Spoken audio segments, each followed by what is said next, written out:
일어난 것입니다. 다윗의 기도를 보면 작은 것도 그는 하나님께 순간순간 물으면서 그의 행보를 하나님께 물으면서 한 발짝 한 발짝 나아가는 것을 봅니다. 하나님, 저 나라를 전쟁을 칠까요? 하나님, 그 다음 내가 가야 되는 땅은 헤브론입니까?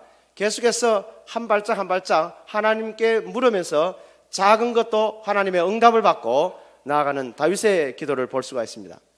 예수님은 우리에게 기도 이야기를 여러 가지 비유하면서 누가복음 18장에 보면 기도 이야기를 할 때 기도에서 가장 중요한 것이 무엇인가, 그건 또 아주 예수님의 기도에서 보면, 기도에 가르치면서 보면 기도할 때는 가장 큰 무서운 적이 하나 있는데 이 적을 뚫어낼 수 있으면 기도의 성공자가 된다, 그렇게 이야기하면서 뭐라고 이야기하는가 하면 누가복음 18장 1절에 보면 낭망의 정, 낙심의 영, 우리를 절망케 하는 정, 아무리 기도해도 아무리 요동함이 없고 변화가 없고 응답이 없고 하나님께서 정말 대답이 없는, 정말 그 거절함 속에서 하나님께 기도했는데 거절하고 하나님이 정말 응답을 주시 않는 것 같고, 아브라함도 10년을 기다렸으면 많이 기다린 거 아닙니까?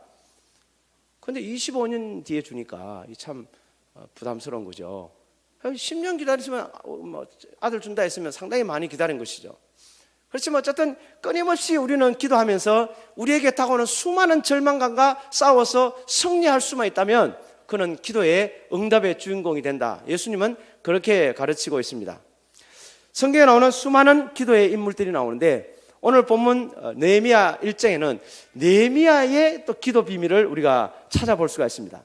느헤미야는 어떻게 해서 기도의 정말 어떤 대가가 되어서 당시 시대적인 에스라와 함께 말씀운동, 기도운동, 민족의 회개운동, 민족의 부흥운동이 어떻게 일어났는가, 그것은 오늘 본문에 나오는 느헤미야 1장의 기도에서 우리는 찾을 수가 있습니다.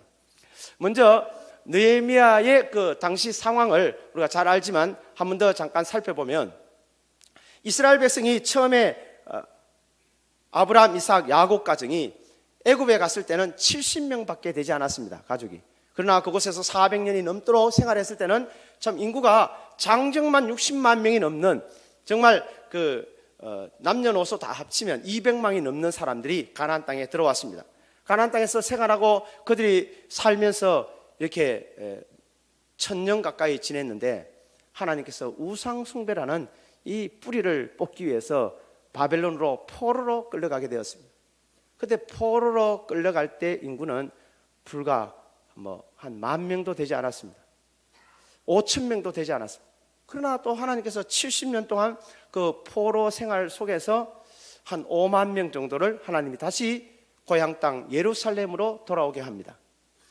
고향 땅 예루살렘으로 돌아오는 때 그때는 이제 우상 숭배라는 이 죄악의 문제를 다 뿌리채 뽑았습니다.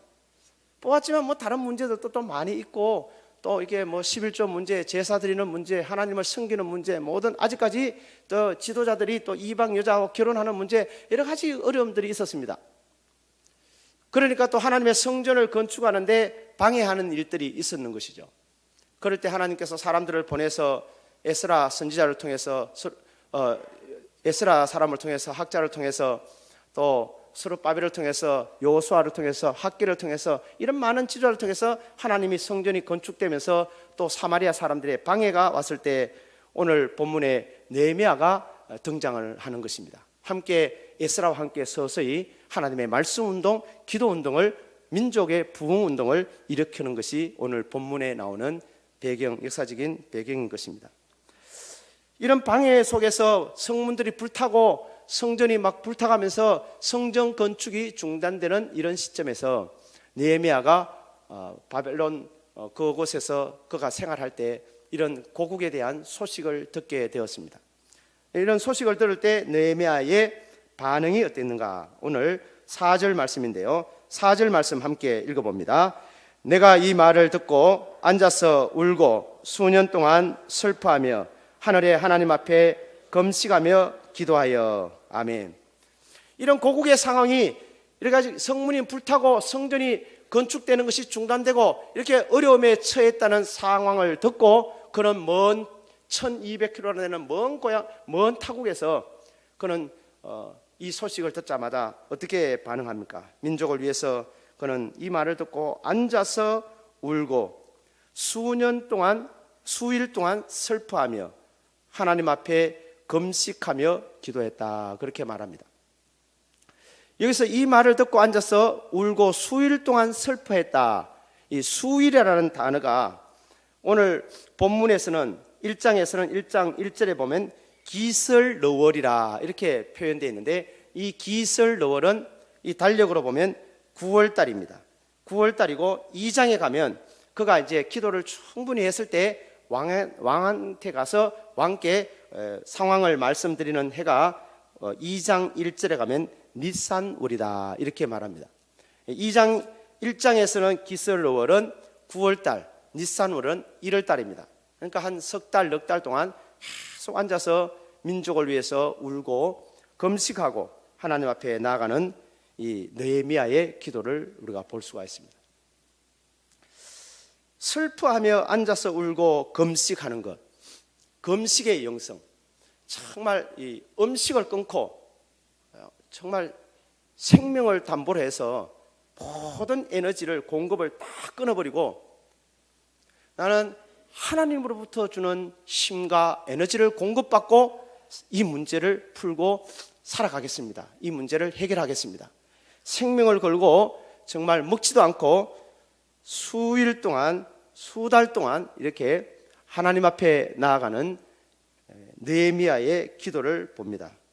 우리 금식에 대해서는 우리가 잘 아는 이사야 58장 6절 그리고 8절인데요. 우리 함께 이사야 58장을 함께 읽어봅니다.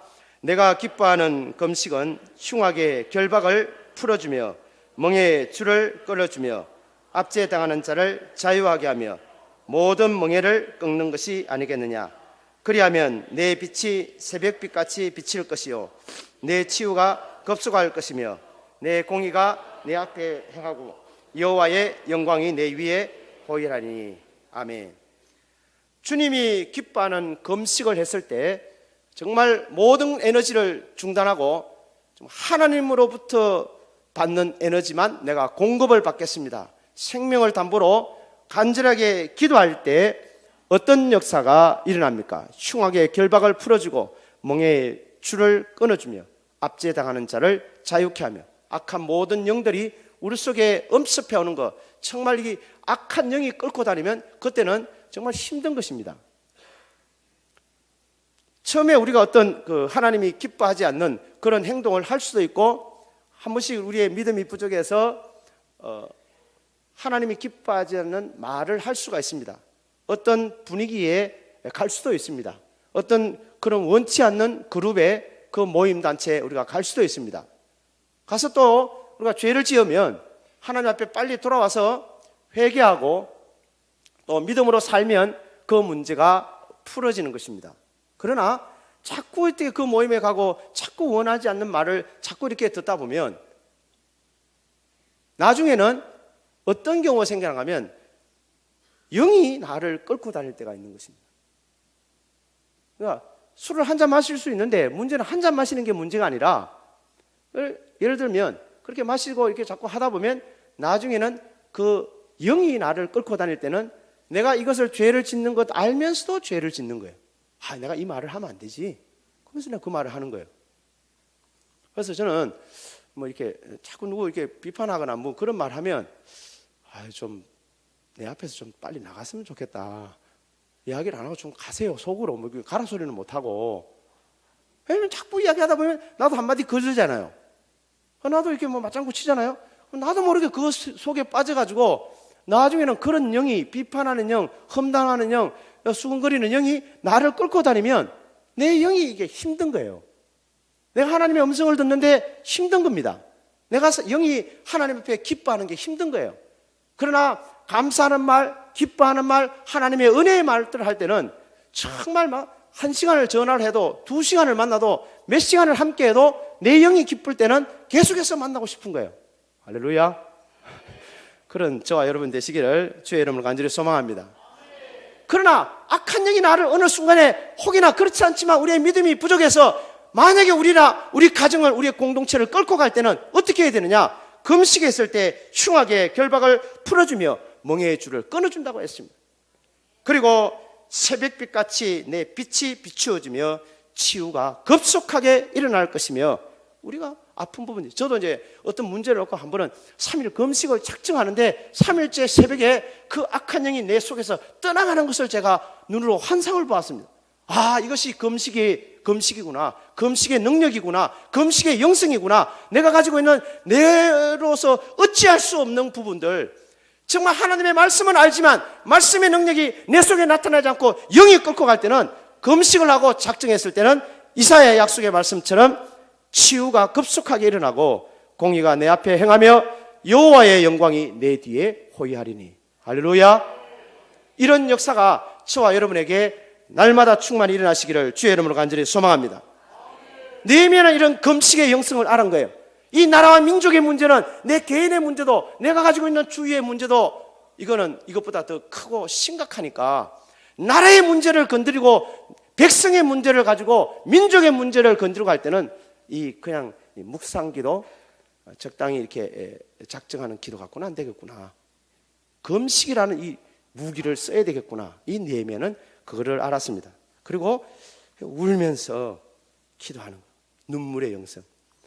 한나의 그 기도 보면 눈물의 영성이 있지 않습니까? 히스기야의 눈물의 영성. 우는데 어떻게 하겠어요? 하나님 앞에 막 우는데, 병원에도 우리가 급하면 원무과를 거쳐서 접수하고 이렇게 또 어느 병실로 몇 동으로 가세요. 가가지고 거기서 또 접수하고 또 이렇게 기다리고 자기 이름을 부르면 또 들어가고 그래야 되잖아요. 근데 막 이렇게 긴급한 상황이 벌어졌다고 머리에 피가 터졌다고 생각해 보십시오. 그러면 그 원무과에 가서 그 피가 터진 걸 이게 뭘 잡고 피를 잡고 접수하고, 그럼 뭐 한 30분 뒤에 어느 병실로 가서 또 의사가 부르기를 그래야 하지 않잖아요. 이 민족적인 상황이 지금 성문은 불탔고 완전히 폐허가 됐고 사마리아 사람들의 방해로 인해서 완전히 지쳐 있고 그 아무것도 없는 맨 땅에 새롭게 나라를 건설하고 사람들이 지쳐 있는 이 상황 속에서는 울지 않을 수가 없다는 것이죠. 눈물의 영성을 가지고 접근하지 않고서는 아무것도 풀 수가 없다는 것입니다. 지난번 그 부흥회 때 그 목사님이 그런 말씀하셨잖아요. 한국 교회의 문제가 무엇인가? 눈물이 사라졌다. 위기의식이 사라졌다는 것입니다. 그 현대와 삼성 그 최고 CEO들이 이야기하는 가장 동일하게 사용하는 단어가 위기라는 말하고 미래라는 말입니다. 맨날 만날 때마다 그 직원들 만나면 지금은 위기 때입니다. 지금 국가적으로 위기입니다. 세계 경제가 지금 위기입니다. 우리가 정신을 차리지 않으면 살아갈 수가 없습니다. 다른 나라에 뒤처집니다. 계속해서 만나는 단어가, 그 현대와 삼성 CEO들이 쓰는 단어가 위기라는 말하고, 그 다음에 미래를 위해서 우리는 어떻게 준비해야 되나요? 미래의 트렌드는 어떻게 바뀌어가요? 미래를 위해서 우리는 어떤 제품을 만들어야 되나요? 미래의 사람들은 어떤 데 관심이 있나요? 위기와 미래라는 것입니다. 우리도 만약에 국가적인 이런 상황을 두고 우리 지역에 정말 죽어가는 영혼들을 보고 우리가 성도들이 위기의식을 갖지 않으면, 안일한 생각 속에 빠지면 우리는 침체되고 우리가 배가 가라앉을 수밖에 없는 것입니다. 그러나 날마다 주위를 보고 국가적인 상황을 바라보고 시대적인 상황을 바라보고 위기의식을 가지고 정말 눈물을 가지고 주님 앞에 나갈 때 우리 때문에 우리 도시가 살고 민족이 살아가는 역사가 일어나는 줄 믿습니다. 목사님의 그 명언들이 많은데요. 이제 적어놓고 이제 막 외워갖고 이제 우리 교육자끼리 막 이야기도 하고 그러는데, 그 중에 제가 늘 가슴에 딱 와닿는 그 명언이 있습니다. 이건 제 거로 받은 건데 여러분도 한번 사용하면 좋을 것 같아요. 시편 126편 5절 6절에 보면 눈물과 기쁨은 맞바꾸는 것이다. 할렐루야. 얼마나 좋은 말씀입니까? 눈물을 흘리며 씨를 뿌리는 자는 기쁨으로 단을 거두리라. 울며 씨를 뿌리는 자는 정녕 반드시 기쁨으로 그 단을 거두리로다. 그러나 어떤 사람들은 처음에 이제 기쁜 삶을 사는 거예요. 젊을 때 막 그냥 흥청망청 솔로몬이 그랬잖아요. 요즘은 주일학교 전도서에 대한 말씀을 나누는데요. 보고 싶은 거, 먹고 싶은 거, 가지고 싶은 거, 누리고 싶은 거 모든 것을 다 해보니까 끝에 가서는 큰 눈물을 흘리는 것입니다. 나라가 두 쪽이 나고 그 너무 많은 시간을 쓸 때 버리니까 자기 생명의 에너지도 단축되고 아주 후회하는 인생을 살면서 마지막 죽기 전에 전도서를 기록하고 죽습니다. 그러나 어떤 사람은 맨날 눈물을 흘리고 밤이 늦도록 기도하고 말씀을 연구하고 자기 분야의 책을 읽고 미래를 준비하고 자기 주어진 사업에 정말 생명을 걸고 일을 하고 눈물을 흘리는데 그 사람의 생애는 시간이 지나갈수록 기쁨이 찾아오는 것입니다. 눈물과 기쁨은 맞바꾸는 것. 오늘 느헤미야는 그 비밀을 알고 울면서 금식하면서 나라와 민족을 위해서 기도한 것입니다. 두 번째는 느헤미야의 기도 비밀은 민족의 죄를 자신의 죄로 여기는 것입니다. 우리 6절 말씀인데요, 6절 말씀 함께 읽어봅니다. 이제 종이 주의 종들인 이스라엘 자손을 위하여 주야로 기도하오며 우리 이스라엘 자손이 주께 범죄한 죄들을 자복하오니 주는 귀를 기울이시며 눈을 여시며 종의 기도를 들으시옵소서. 나와 아비의 집이 범죄하여. 아멘. 느헤미야가 기도할 때 그 기도 내용은 물론 이제 약속의 말씀을 따라 모세가 계명한 계명을 따라 우리 민족이 살지 못했습니다. 그래서 우상 숭배로 흩어졌습니다. 그러나 하나님의 약속의 말씀의 근거에 의하면 흩어졌을지라도 말씀대로 다시 회개하고 돌아오면 하나님께서 은혜를 주시고 다시 백성들을 모아주실 것입니다. 그렇게 기도하는데 어떻게 기도를 접근하는가 하면 주님 내 눈을 열어주셔서 눈을 여셔서 종의 기도를 들으시옵소서. 나와 내 아비의 집이 범죄하였습니다. 이거는 느헤미야가 큰 높은 위치에 있었고 또 이렇게 정말 믿음으로 살았고 또 하나님과 함께 살았던 그의 삶의 기도 내용이 나와 아비 집이 범죄했습니다. 이 민족이 이렇게 된 것은 이 민족이 또 이렇게 소식을 듣자니 고국의 상황은 정말 갈수록 더 힘든 상황이고 어려운 상황입니다. 이런 모든 상황들은 나와 아비 집이 범죄해서 그렇습니다. 우리 기도하고 좀 다르지 않겠어요? 어떤 사람의 문제고 저 지도자의 문제고 저 책임자의 문제고 어느 성도의 문제고 어느 대통령 어느 정치하는 사람들의 문제고 계속 우리는 그 사람들의 죄에 관심이 많고 그들의 죄를 지적하기가 쉬운 것이 그렇게 말하는 것이 편하고 익숙되어 있는 것입니다. 그러나 느헤미야는 나와 아비 집이 범죄하였습니다. 이것을 성경에서는 신학자들은 이것을 동일시 기도라 그렇게 말합니다. 동일하게 그 죄로 인한 문제가 내가 지은 죄로 동일하게 동일시한다는 것이죠.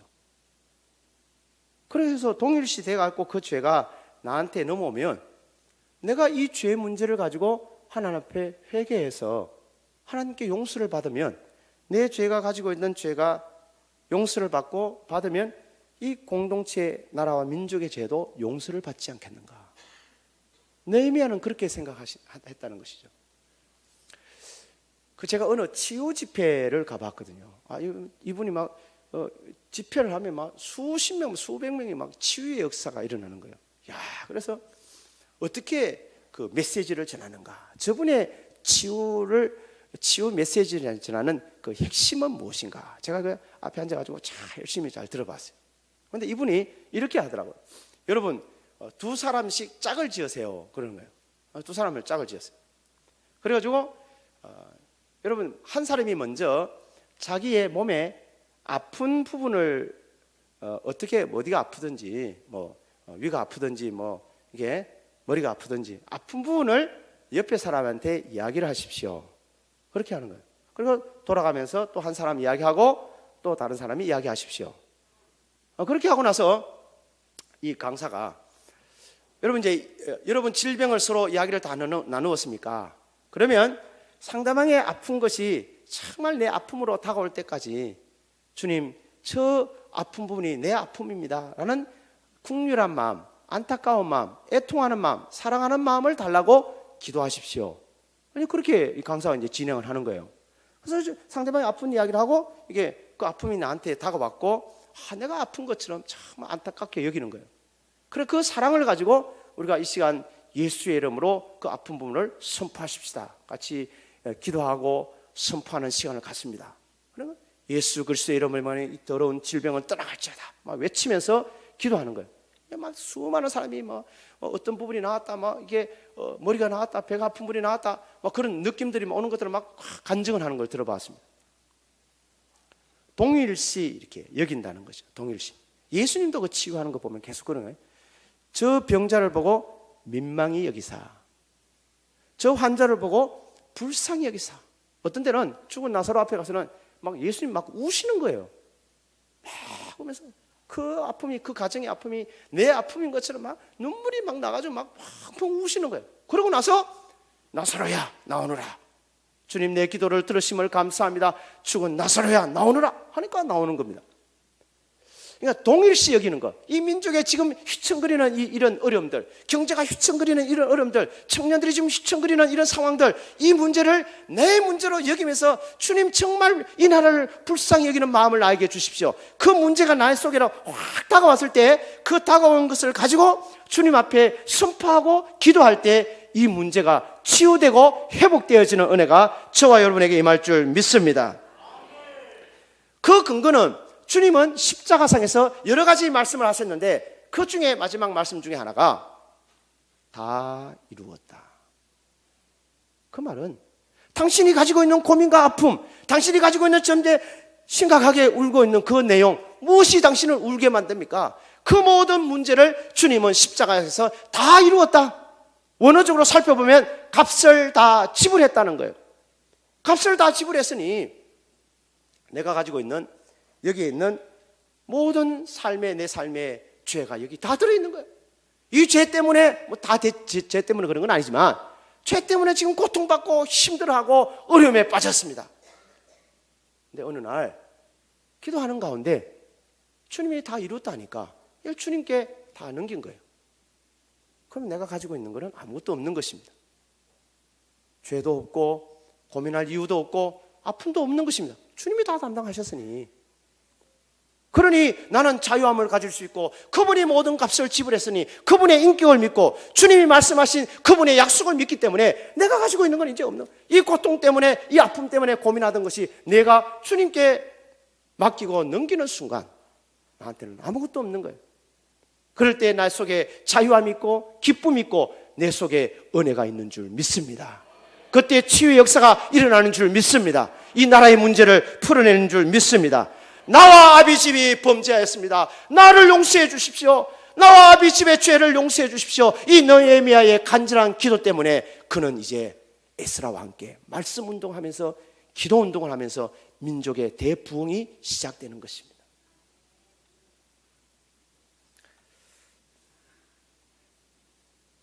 그리고 느헤미야의 세 번째는 자신을 희생하는 기도입니다. 또 쉽지 않습니다. 우리 기도하고 또 좀 다른 거예요. 우리 11절 말씀 함께 읽어봅니다. 주여 구하오니 귀를 기울이사 종의 기도와 주의 이름을 경외하기를 기뻐하는 종들의 기도를 들으시고 오늘 종이 형통하여 이 사람들 앞에서 은혜를 입게 하옵소서 하였나니 그때 내가 왕의 술관원이 되었느니라. 아멘. 또 느헤미야의 세 번째 기도는 그 기도 내용들이 하나 자기를 희생하는 기도입니다. 본문 말씀에 보면 종의 기도를 들으시는데 종이 형통하여 하나님 앞에서 은혜를 입게 하옵소서. 이게 똑같은 말이 2장에 나오는데요. 은혜를 내가 만약에 받았으면, 하나님으로부터 기도해서 형통의 축복을 받았으면 내가 지금 바벨론에서 왕의 2인자로 살아가는데 이 모든 것을 내려놓고 1200km 고향 땅 예루살렘을 향해서 가다가 죽을지도 몰라요. 무슨 일이 발생할지 몇 달이 걸리는 거예요. 그 모든 지위를 벗어버리고 내가 가지고 있는 모든 지위와 모든 명예를 다 벗어버리고 자 고향 땅을 향해, 고향에서 소식이 들려오는데 뭐 불타고 뭐 성전이 건축도 안 되고 난리가 난 거죠. 성벽이 불타고 그 고향 땅에 가서 그들과 함께 울고 그들과 함께 성벽을 건축하고 그런 일을 하게 하여 주시옵소서, 이 말인 거예요. 그러니까 그의 기도는 단순히 우리가 생각하는 세상적인 복을 요구하는 세상적인 가치관으로 다가오는 기도가 아니라 자기를 희생하고 자기의 모든 지위를 내려놓고, 그것이 형통. 오늘도 우리 낮에 목사님 말씀에 형통이라는 단어를 말씀하셨는데요, 예수님도 십자가상 앞에서 죽음을 앞둔 기도에서 하나님 아버지, 나를 영화롭게 하여 주옵소서. 십자가를 지는데, 조금 있으면, 며칠 있으면 십자가를 지는데 나를 영화롭게 하옵소서. 그런 기도가 아니라 내가 어떻게 하면 십자가를 안 질 수가 있을까요? 지더라도 아프지 않을 수 있을까요? 안 죽을 수 있을까요? 뭐 세상적인 어떤 그런 것이 형통인데, 영화인데, 이런 인물들은 기도 내용이 다른 것입니다. 하나님, 나를 형통해 주셔서 내 모든 가지고 있는 지위를 다 내려놓고 내 백성과 함께 저 먼 길을 가서 1200km면 서울 부산 왕복 몇 번을 하는 거 아니겠어요? 그 먼 길, 옛날에 뭐 교통수단이 있었습니까? 그 먼 길을 가서 그들과 함께 같이 울고 같이 성벽을 건축하고 같이 무너진 제단을 수축하고, 그리고 같이 그들과 함께 나라를 세우는 일에 내가 쓰임받게 하옵소서 하면서 내가 왕의 술관원이 되었느니라.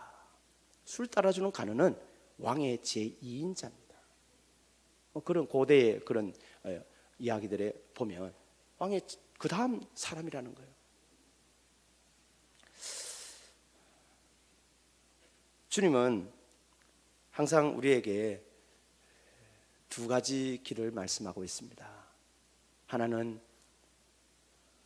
넓은 길이고 또 하나는 좁은 길입니다. 넓은 길은 수많은 사람이 달려갑니다. 왜냐하면 그것이 편하고 그것이 좋은 거예요. 내가 편한 겁니다. 몸도 편하고 마음도 편한 거예요. 그러나 주님은 항상 이야기하는 메시지는 좁은 길을 갈 수 있냐? 거기는 위험한 거예요. 길이 협착하고 낭떠러지 떨어질 것 같은 거예요. 그리고 잘못하면 죽어요. 그리고 몸이 불편해, 마음도 피곤하고 말이죠.